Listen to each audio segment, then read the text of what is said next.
गौ अति उत्तम। देखा कितना चतुर है मेरा गौ, कैसे युक्ति के साथ आगे बढ़ रहा है।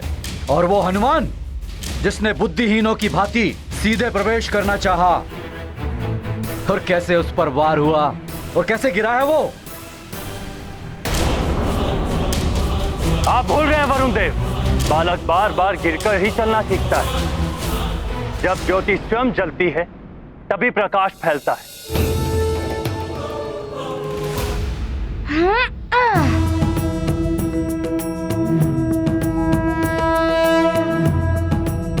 इनसे युद्ध करके भीतर जाना ही उचित होगा, अन्यथा ये लौटते समय भी व्यवधान उत्पन्न करेंगे।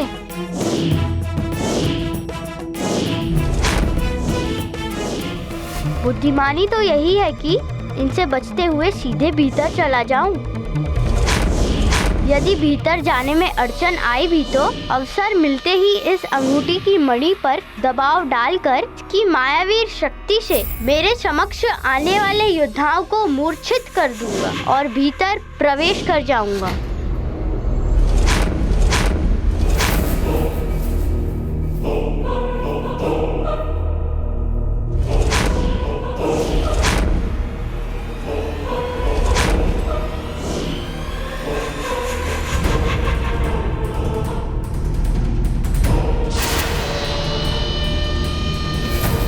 ये तो अदृश्य हो गए। मुद्रिका का प्रयोग तो तभी करना होगा जब सामने वाला योद्धा दिखाई दे। मुझे उचित अवसर ढूंढना होगा।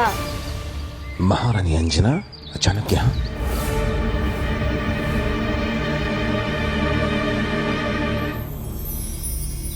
प्रणाम ऋषिवर। प्रणाम ऋषिवर। कल्याण हो। अब आप ही मेरी सहायता कर सकते हैं। क्या बात है पुत्री अंजना? ऋषिवर, अंजना ने एक दूसरा देखा कि हनुमान पर घोर संकट है। तभी से ये व्याकुल है और बावली सी दौड़ती दौड़ती आपके पास आई।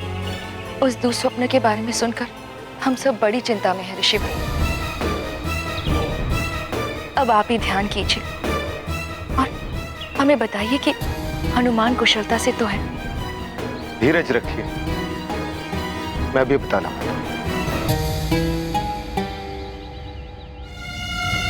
हनुमान को भी अपनी स्वाभाविक शक्तियों के साथ इस स्पर्धा में प्रस्तुत होना पड़ेगा। उचित है। मैं इस प्रतिस्पर्धा में अपनी वरदानी शक्तियों के बिना ही भाग लूंगा।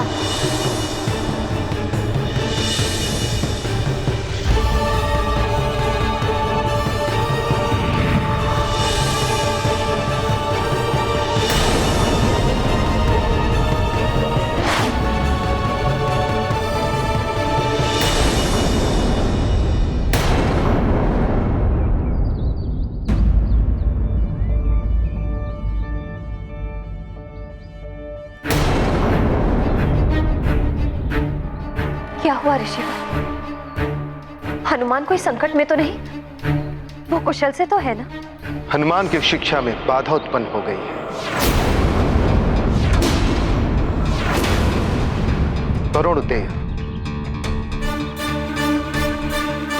वरुण देव की आपत्ति के कारण हनुमान को अपनी शिक्षा पुनः आरंभ करने के लिए फिर से परीक्षा देनी पड़ रही है। वो परीक्षा कोई साधारण परीक्षा नहीं है, बहुत ही कठिन परीक्षा है। किंतु इस परीक्षा से मेरे पुत्र पर कोई संकट तो नहीं आ रहा है ना?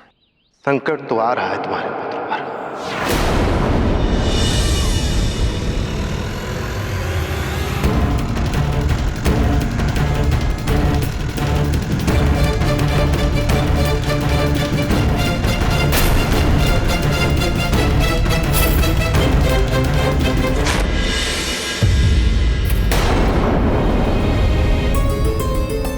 इतनी दूर अकेला है वो, कैसे इस संकट का सामना करेगा?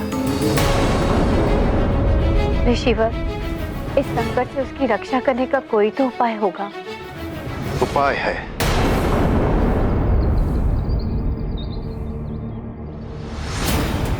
पुत्री अंजना, तुम्हारे पुत्र की कुशलता और स्वप्न के दुष्प्रभाव को दूर करने के लिए कोई घोर पूजा या व्रत करना होगा, तभी संभवतः हनुमान पर आने वाला संकट टल सकता है। मुझे पुनः प्रयास करना होगा।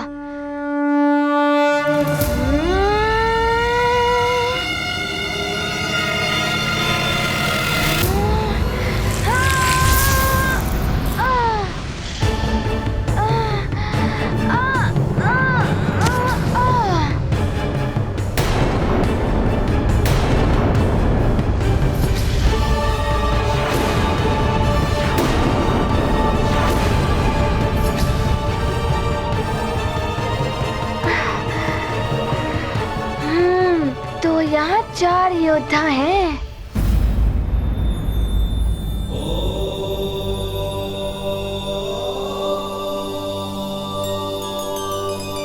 ये तो हनुमान के विरुद्ध षड्यंत्र है प्रभु। उस अबोध बालक को विपदा में डाला जा रहा है।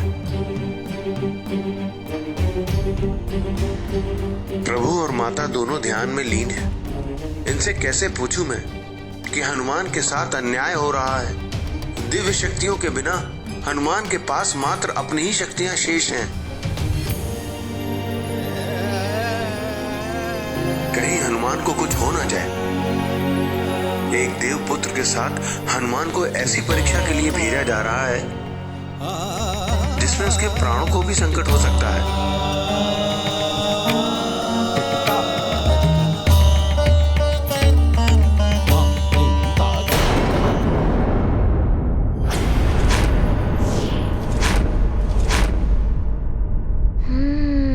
आज यदि हनुमान परास्त हो गया तो अनर्थ हो जाएगा। जिस उद्देश्य को पूर्ण करने के लिए हनुमान यहाँ शिक्षा प्राप्त करने आया है, उसके लिए हनुमान को विजयी होना ही होगा। 4 योद्धा, और ये तभी पूर्णतया दिखाई देते हैं जब ये वार करते हैं,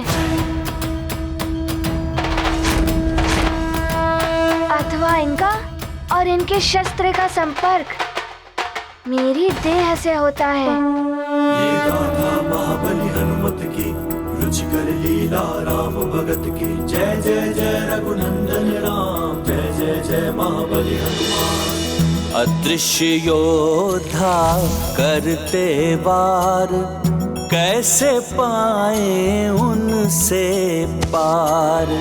बुद्धि ने युक्ति सुझाई, हनुमत ने सफलता पाई। ये गाथा महाबली हनुमत की, रुचिकर लीला राम भगत की। जय जय जय रघुनंदन राम, जय जय जय महाबली हनुमान। हनुमान इन योद्धाओं के अदृश्य होने का रहस्य जान गया है। अब शीघ्र ही इनको पार कर आगे बढ़ जाएगा। वरुण देव तो स्वयं एक देवता है, और फिर देवताओं के हित के लिए हनुमान ने अनेकों कार्य किए हैं। वरुण देव को ऐसा नहीं करना चाहिए था। वरुण देव के कारण एक मां के पुत्र पर संकट आया है। हे जल के देवता वरुण देव, आज मैं हनुमान की मां अंजना जल का त्याग करती। जब तक हनुमान की शिक्षा पूर्ण नहीं हो जाती, मैं जल ग्रहण नहीं करूंगी। ऐसा मत करो पुत्री, न जाने हनुमान की शिक्षा कब पूर्ण होगी। पुत्री अंजना, ये सत्य है।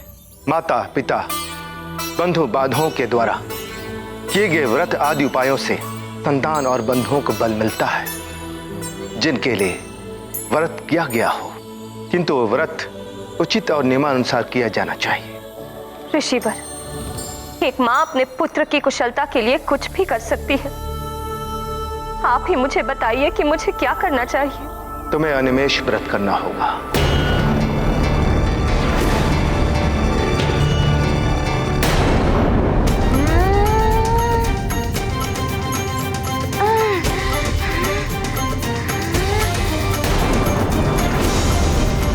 हनुमान जी, तुम क्या कर रहे? मत गिरो बात। गिरेगा, पुनः गिरेगा हनुमान।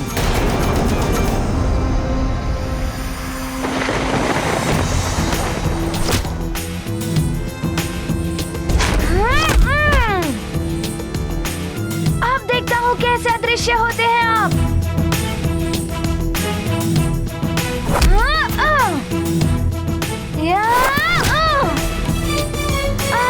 करिए।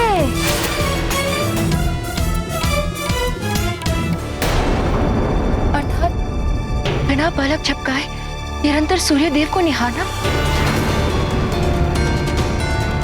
ये तो बहुत ही कठिन व्रत है महर्षि। इसमें तो इसकी दृष्टि भी जा सकती है। अपने पुत्र को काल दृष्टि से बचाने के लिए अंजना को अपनी दृष्टि पर संकट को लेना ही होगा।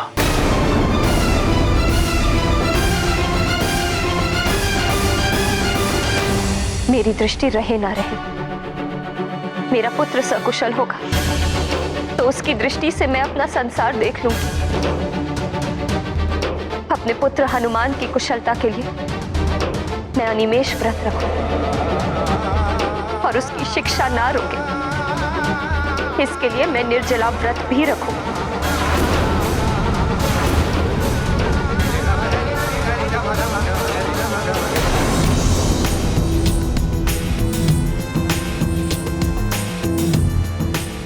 ये हनुमान कहीं गौ से पहले ही कालकुंभ में प्रवेश न कर जाए।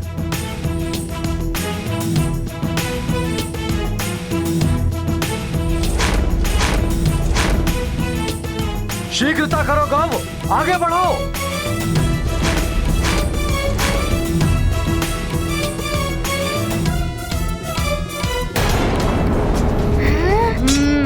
हनुमान, तुम्हारे कारण ही अब मैं जान गया हूँ कि इन योद्धाओं को शस्त्र पकड़ते ही ये दिखाई देने लगते हैं। अब देखता हूँ मैं भी इन्हें।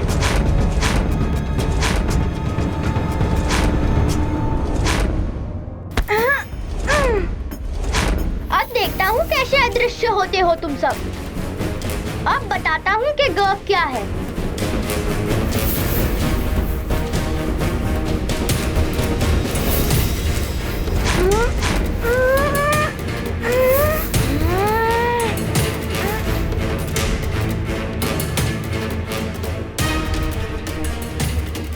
सब हनुमान की ओर देख रहे हैं। यही अवसर है लंकेश द्वारा दी गई शक्ति के प्रयोग का।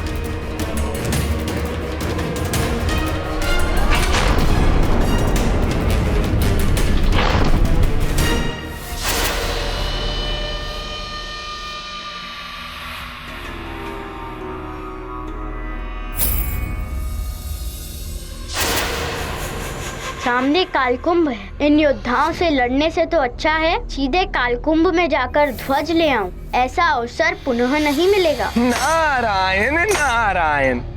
गव और हनुमान दोनों ही अपने चरित्र के अनुसार व्यवहार कर रहे हैं। अपने बल और चातुर्य के अहंकार से भरा हुआ गव आक्रामक है, इसलिए उसने भाला चुना। हनुमान अतुलित बल का धाम है, किंतु अहंकार जैसे विकार से अछूता हनुमान रक्षात्मक है, इसलिए उसने ढाल का चुनाव किया।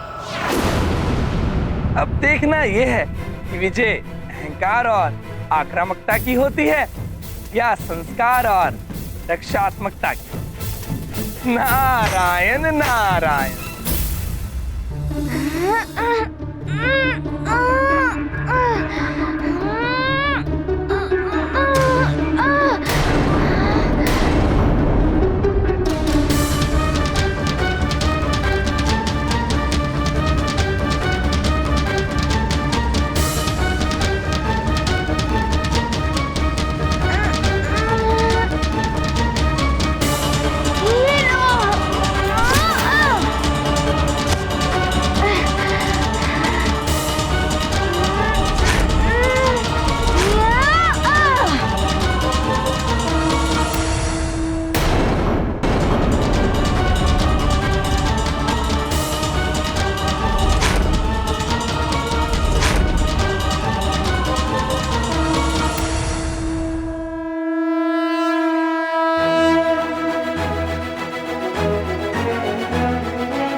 यदि इन्हें अपने मार्ग से हटाना है तो इन्हें इस पंक्ति से बाहर करना होगा।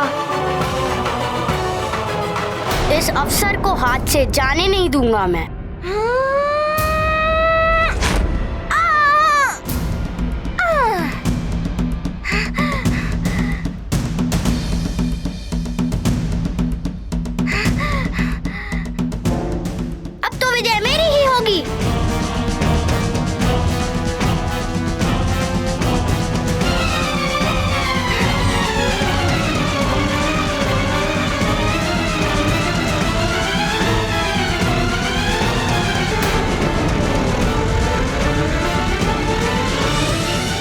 सावधान रहे। काल कुंभ में प्रवेश करते ही उसके पटल बंद होना आरंभ हो जाएंगे। तो इसके पटल क्रियाशील हो उठे हैं, मुझे शीघ्रता करनी होगी। देखो, हनुमान अभी बाहर योद्धाओं में ही उलझा हुआ है।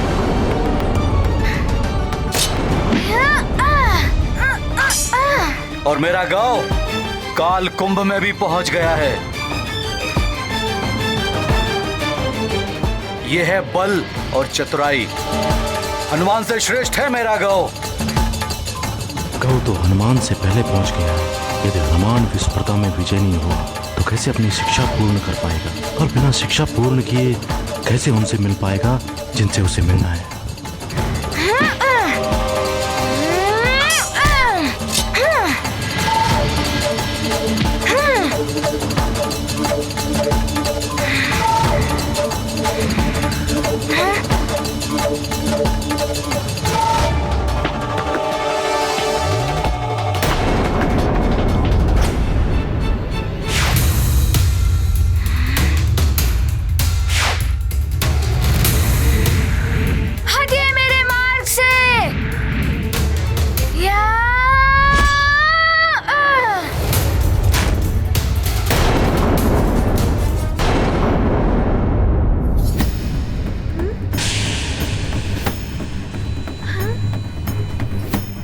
मुझे ध्वजा लेकर इस कुंभ से शीघ्र ही बाहर निकलना होगा।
अब विजय मेरी ही सुनिश्चित है।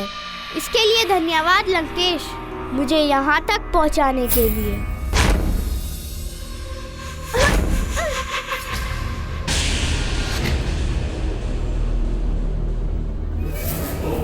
ओहो, एक और बाधा।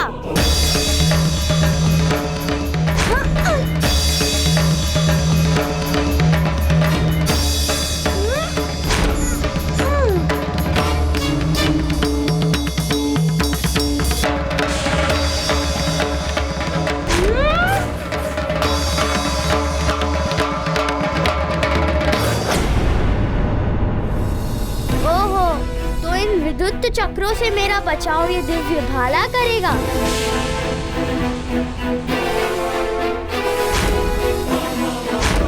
प्रतीत होता है कालकुंभ सक्रिय हो गया है, मुझे शीघ्रता करनी होगी।